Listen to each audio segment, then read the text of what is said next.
Assalamualaikum warahmatullahi wabarakatuh.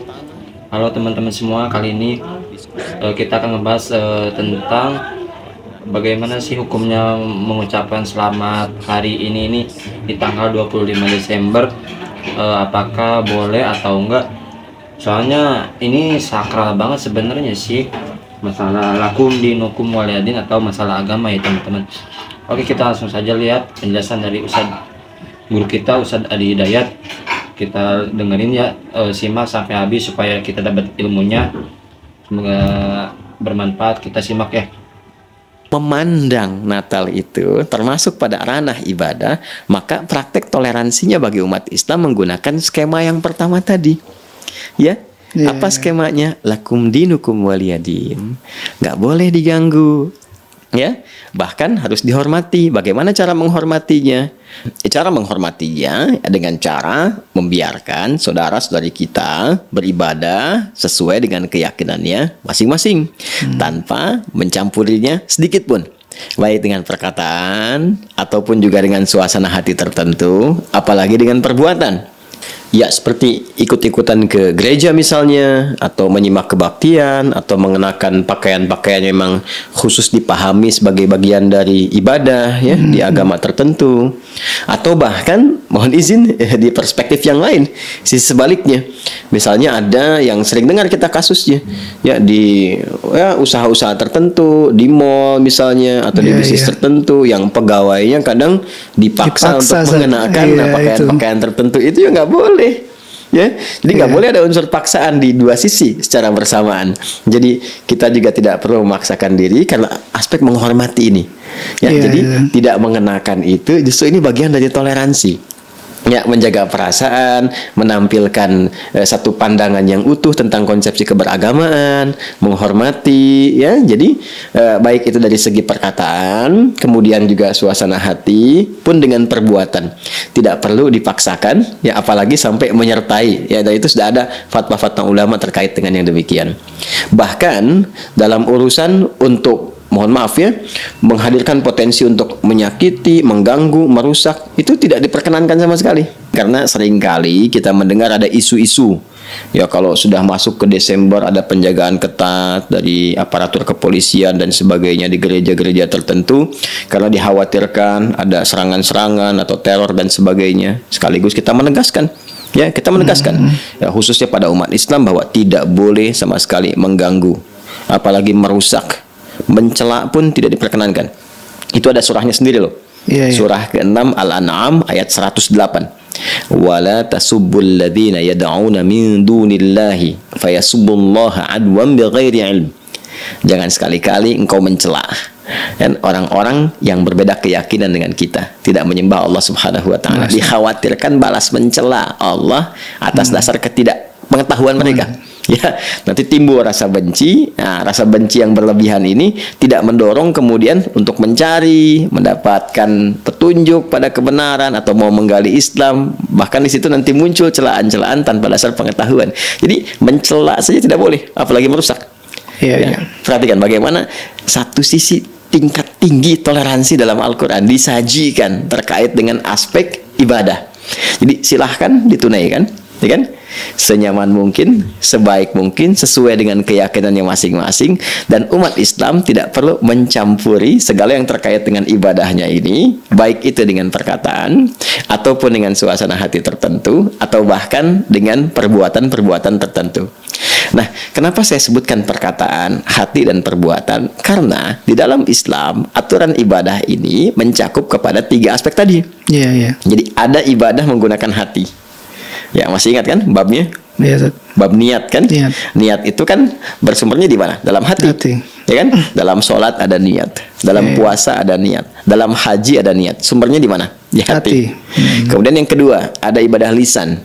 Dan kadang-kadang ibadah lisan ini menjadi pembuka yang sangat menentukan akan legalnya atau halalnya ibadah yang berupa perbuatan. Sambil contoh misalnya, Mas Lik sudah menikah kan? Yang punya keluarga, punya anak, punya istri. Legalnya, halalnya hubungan antara suami dan istri, kapan itu dibenarkan, dibolehkan, itu ternyata dibuka dengan ibadah lisan. Saya terima nikahnya si Fulana binti Fulan dengan mas kawin sekian dibayar tunai. Ada ijab, ada qabul. Ijab dan qabul, bukankah itu perkataan?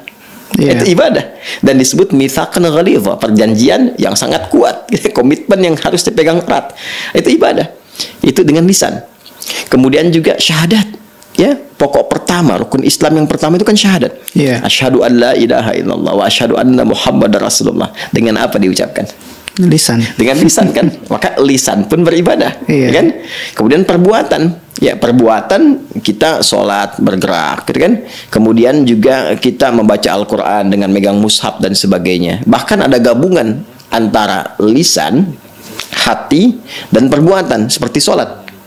Sholat diniatkan dalam hati, lisan berkata Allahu Akbar, tangan bergerak, mengangkat sejajar dengan bahu, demikian selanjutnya. Jadi ada ibadah hati seperti niat tadi, ibadah lisan seperti ucapan syahadat dan ijab qabul, ibadah fisik saja misalnya seperti ya ritual dalam yang kita kerjakan, tawaf misalnya ada fisiknya, sa'i ada fisiknya, bahkan gabungan dengan lisan tadi, ya ada lisan, hati dan perbuatan yang dilakukan secara bersamaan.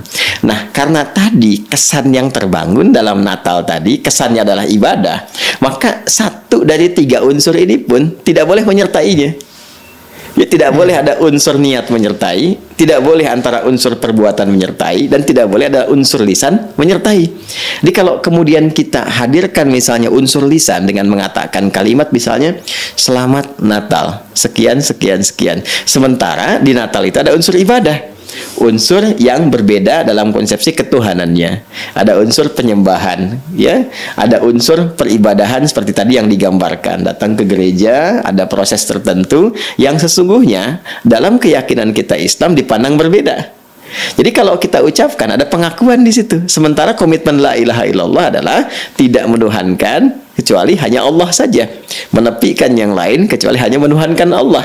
Jadi kalau ada konsepsi bertentangan dengan la ilaha illallah, kita mesti tolak, kan? Nah, itu kan komitmen beribadah kita. Ya, komitmen beribadah yang itu pun dijamin oleh undang-undang dan dipahami oleh sesama. Jadi memang kaidah dasarnya setiap pemeluk agama itu harus meyakini bahwa apa yang dianutnya itu yang paling benar, itu biasa. Ya, biasa. Dan toleransinya memang yang paling ideal yang tadi lakum dinukum waliyadin, sudah kita menghargai saja, menghormati, kan tidak ada masalah tuh.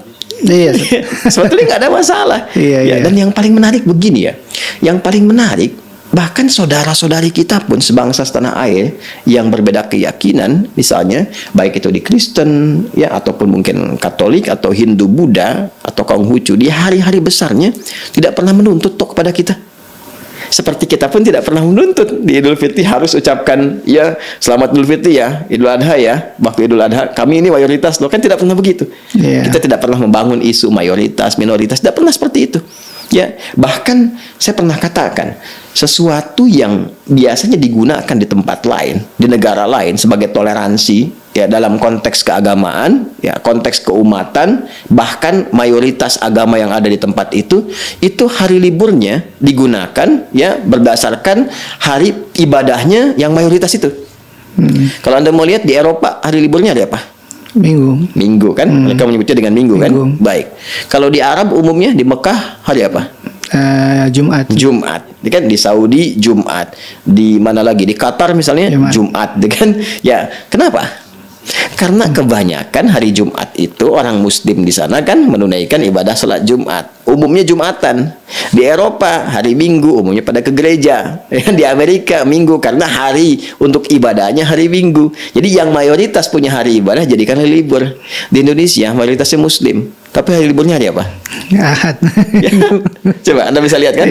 Dan kita tidak pernah menyampaikan isu semacam itu. Jadi kita tuh hatam toleransi. Ya, alhamdulillah nggak pernah ada yang menyoal. Jadi kita biasa saja gitu, sudah terbiasa dengan itu semua, menghargai sepanjang itu bisa kita sesuaikan untuk keharmonisan membangun bangsa, negara kita bersama-sama.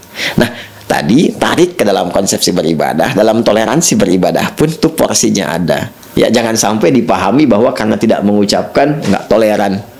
Jadi kita edukasi dulu ini loh, kenapa di umat Islam tidak mengucapkan dalam konteks ini selamat ya pada satu agama tertentu pada hari rayanya, karena di hari raya itu ada nuansa ibadahnya, nilai ibadahnya. Terkait dengan Natal pun di sini kan ada yang tadi saya sampaikan dari Kementerian Agama, bahkan ini kan rinci itu kita print out tuh surat edarannya nomor ×2 SE itu kan ×33 tahun 2021. Ya, tentang pencegahan dan penanggulangan coronavirus disease 2019 dalam pelaksanaan ibadah dan peringatan Hari Raya Natal tahun 2021. Nah, jadi sesungguhnya menghadirkan keamanan, kenyamanan, ketentraman bagi umat lain untuk menunaikan ibadah sesuai dengan keyakinannya, itu bagian dari toleransi umat Islam tanpa harus menyertakan. Yang paling dikhawatirkan kan begini, lisannya mengucapkan tapi hatinya tidak meyakini. Namanya apa tuh? Iya, ya? munafik saja. Jangan sampai nanti selamat ya, tapi dia mengatakan tapi bohong, kan nggak boleh begitu, ya kan? Kan tidak menghargai juga. Jadi penghargaan tertinggi silahkan masing-masing gitu kan. Nah, setelah itu ya kita berbaur, bertoleransi, membangun negeri harmoni bersama-sama. Iya. Tapi gimana Ustaz, seandainya pejabat publik harus mengucapkan itu, karena ya beliau sebagai pejabat publik yang mengayomi semua masyarakatnya, Ustaz.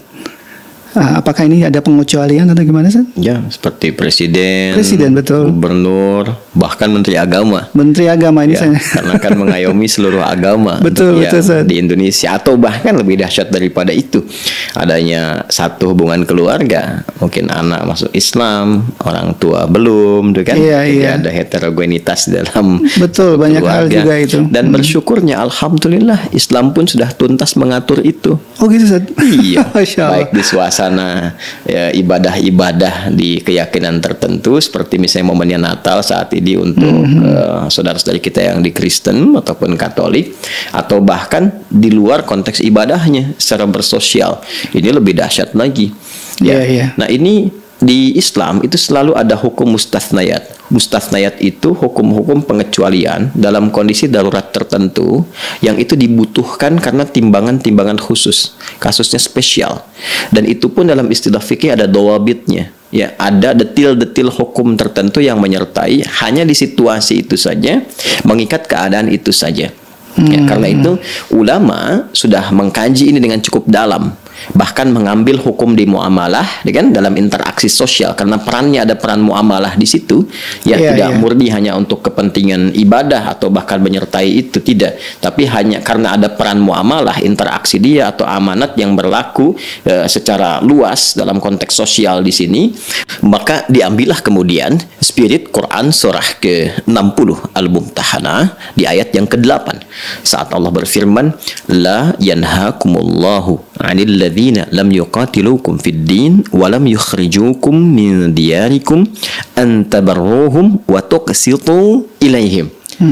Allah Subhanahu wa taala tidak melarang engkau untuk berbuat baik terhadap orang-orang yang tidak memerangi engkau, tidak menyakiti engkau dalam perkara agama ini, atau tidak mengusir engkau di tempat engkau berkedudukan, tempat engkau tinggal.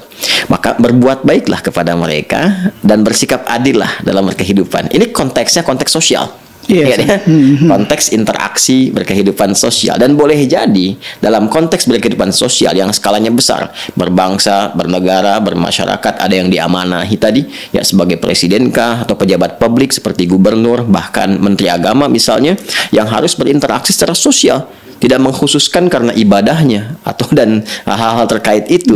Maka di sisi ini dia boleh diperkenankan mengucapkan dengan membawa nama jabatannya. Ya, untuk cari al-khuruj minal khilaf, keluar dari perdebatan. Dia bawa nama jabatannya. Bisa menyampaikan, dengan ini Presiden Republik Indonesia mengucapkan selamat bla bla bla dan sebagainya. Dengan ini Menteri Agama Republik Indonesia mengucapkan selamat bla bla bla dan sebagainya. Ya, boleh juga dia menugaskan misalnya divisi terkait atau bagian atau menteri terkait, atau misalnya kalau di Kementerian Agama ada Dirjen Bimas Kristen misalnya kan, nah, terkait dengan ini.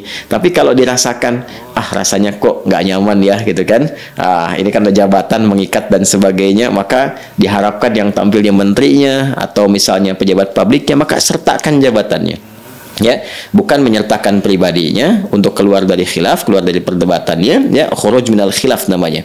Maka sertakan nama jabatan di situ, misalnya menyampaikan dengan ini Menteri Agama Republik Indonesia menyampaikan selamat begini begini begini dan sebagainya. Jadi yang dibawa jabatan publiknya, bukan pribadinya ingin menyertakan dalam kepentingan itu, tapi karena sifat pelayanan publik dan di publik ini ada bagian-bagian tertentu yang dibimbing dalam berkehidupan bermasyarakat, ya, menjalankan amanah konstitusi, maka itu yang diambilnya. Dan ini masih ranah muamalah keduniaan. Dan ranah muamalah keduniaan ini tidak mengenal batas akidah. Apa ayatnya? Quran surah ke-31 Luqman di ayat ke-15. Ya kan? Wa in jahadaka ala an tusyrika bi ma laysa laka bihi ilmun fala tuti'huma. Perhatikan, wa sahibhuma fid dunya ma'rufa di ujung ayatnya. Ya kan? Bila pun saya tarik nih bahkan ke ranah keluarga seperti yang tadi saya sampaikan. Kalaupun di dalam lingkup keluarga ada perbedaan keyakinan, anak misalnya masuk Islam mu'allaf, orang tua belum, misal gitu kan? Nah, dalam konteks peribadatan tadi toleransinya toleransi ibadah. Jangan paksa, ya kan? Tidak boleh saling mencampuri, ya. Silahkan menghormati masing-masing. Kalau berdiskusi dengan cara yang baik. Kalau dipaksa pun, ya, untuk balik ke agama semula dijawab dengan jawaban yang lembut, yang menyenangkan. Ya, tampilkan akhlak mulia. Tapi di ujung ayatnya apa? Wasahibhuma fid dunya, bukan fil ibadah. Ya kan? Nah, jadi ada urusan-urusan dunia, ada urusan-urusan ibadah, spesifik sifatnya. Wasahibhuma fid dunya ma'rufa.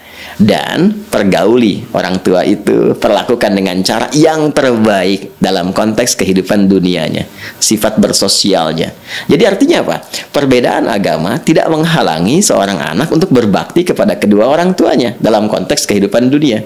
Kalau ditarik lagi ke tingkat yang lebih tinggi dalam konteks kehidupan berbangsa, bernegara, perbedaan agama tidak boleh menghalangi pejabat publik untuk bersikap adil dan melayani masyarakatnya. Betul. Ya, jadi ini keadilan ini kemudian yang ditampilkan ketika ada perayaan A, perayaan B di umat A, umat B, dia boleh kemudian dengan jabatan yang melekatnya, bukan karena pribadinya, karena jabatan melekatnya. Ya, gubernur mau inspeksi, misalnya gubernur Jakarta atau Jawa Barat atau di luar inspeksi, ya, melihat ke gereja untuk memastikan ini aman, baik ini, itu boleh, sah-sah saja, karena jabatan melekat kepada dirinya dan harus memastikan berlangsung aman, berlangsung baik, nggak boleh ada gangguan dan sebagainya.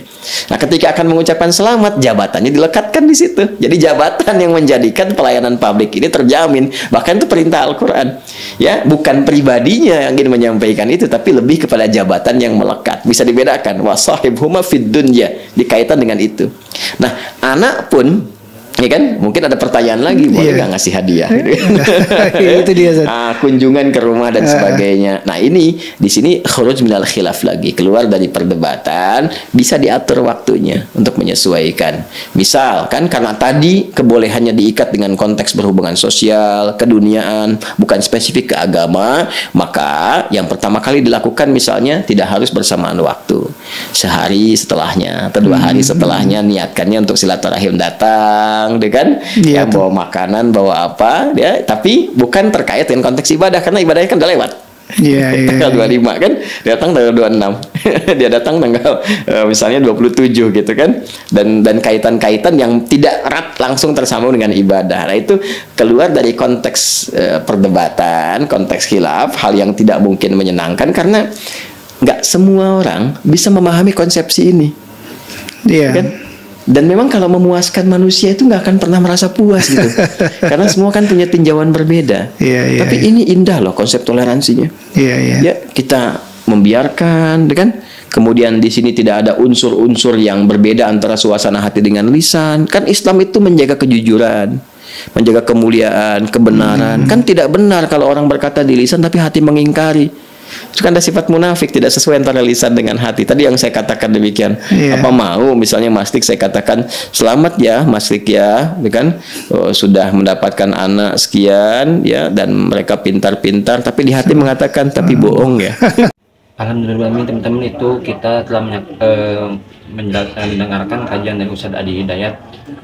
Jadi intinya kita mau nggak usah ini, maksudnya nggak usah ngucapin apa-apa, yang penting toleransi aja gitu ya, kecuali yang pemerintahan itu ya. Terima kasih sudah menonton. Assalamualaikum warahmatullahi wabarakatuh. Sehat selalu buat kalian semua. Amin amin amin.